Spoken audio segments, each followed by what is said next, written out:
Assalamualaikum sahabat cerita. Semoga sahabat cerita selalu dalam keadaan sehat. Kali ini saya akan bercerita tentang seorang ilmuwan yang bernama Al-Hawarizmi.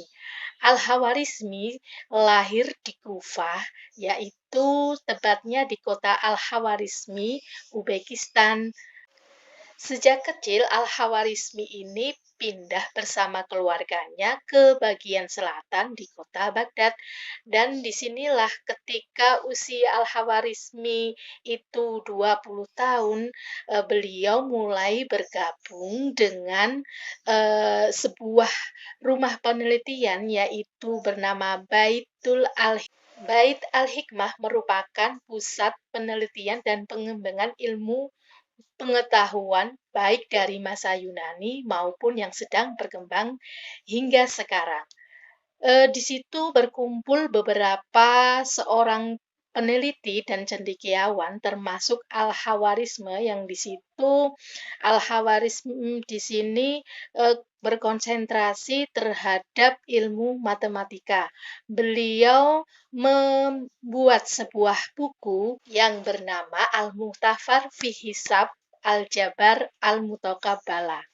Itu merupakan karya Al-Khawarizmi di bidang ilmu aljabar yang di dalamnya memuat tentang pembelajaran aljabar yang antara lain adalah tentang persamaan linier, menghitung luas, dan volume bangun geometri.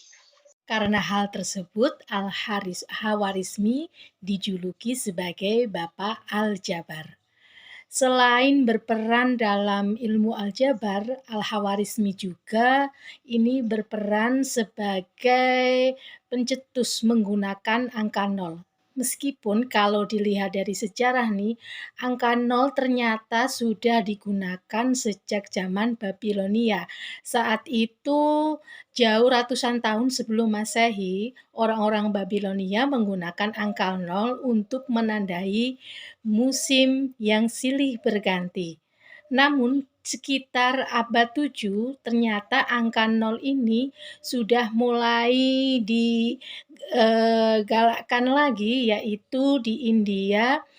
Seorang bernama Brahmagupta melakukan penelitian tentang bilangan termasuk angka nol itu sendiri. Dulu di India, angka nol itu dilambangkan dengan lingkaran yang berarti bahwasanya lingkaran itu merupakan lingkaran kehidupan bagi manusia. Seiring perkembangan zaman, Brahmagupta yang dulunya seorang astronot ini menghasilkan sebuah buku yang membahas tentang angka nol tadi, dan bukunya tadi dibawa oleh penerusnya yaitu Kankan, seorang astronot juga, dihadiahkan kepada Al-Mansur yang kebetulan Al-Mansur ketika itu menjadi khalifah di dinasti Abbasiyah, menyumbangkan buku tersebut dan Al-Mansur sangat tertarik untuk mengetahui isi buku tersebut. Kemudian Al-Mansur mau bahwa buku dari India tadi diterjemahkan ke dalam bahasa Arab, yang akhirnya buku tersebut berubah judulnya menjadi Sin Al-Hindi Kabir.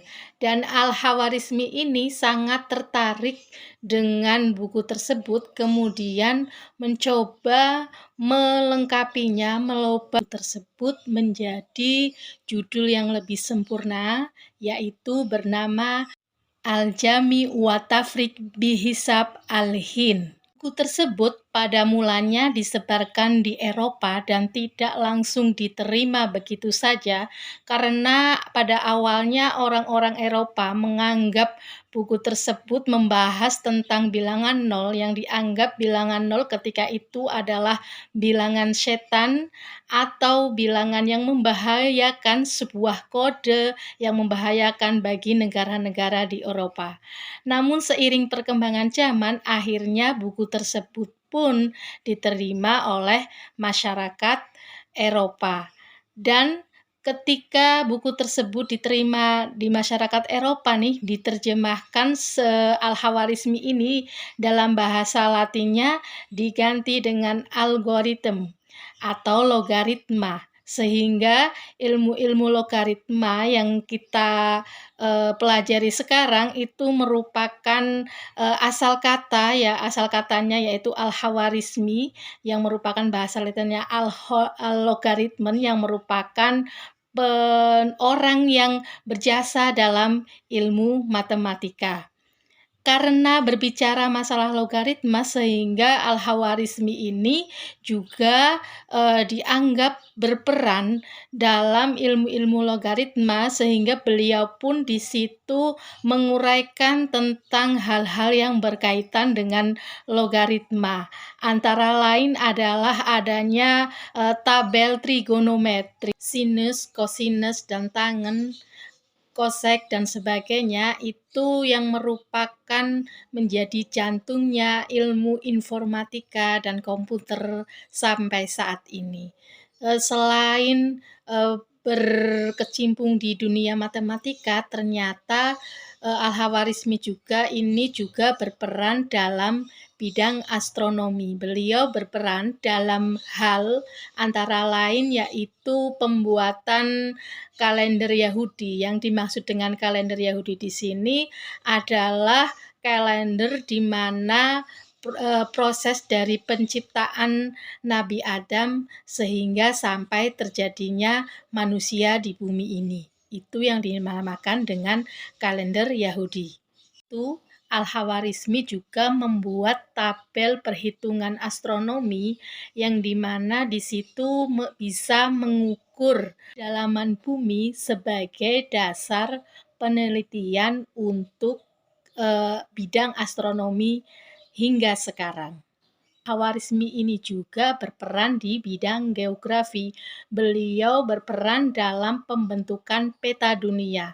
Hasil karyanya yang bernama Surah Al-Ard ini berisi tentang bagaimanakah cara menggambar peta dunia.